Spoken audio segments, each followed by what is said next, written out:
There's a place for epic dragons. Come with me and you become a dragon.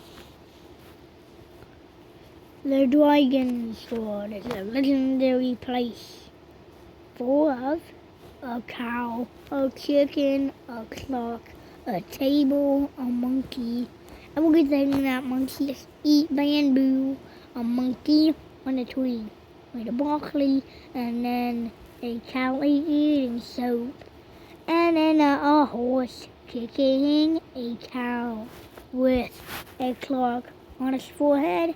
Yeah, 'cause the horns are made out of chicken, and then he chews on it, and then the chicken goes bagat. And then the chicken eats KFC for lunch.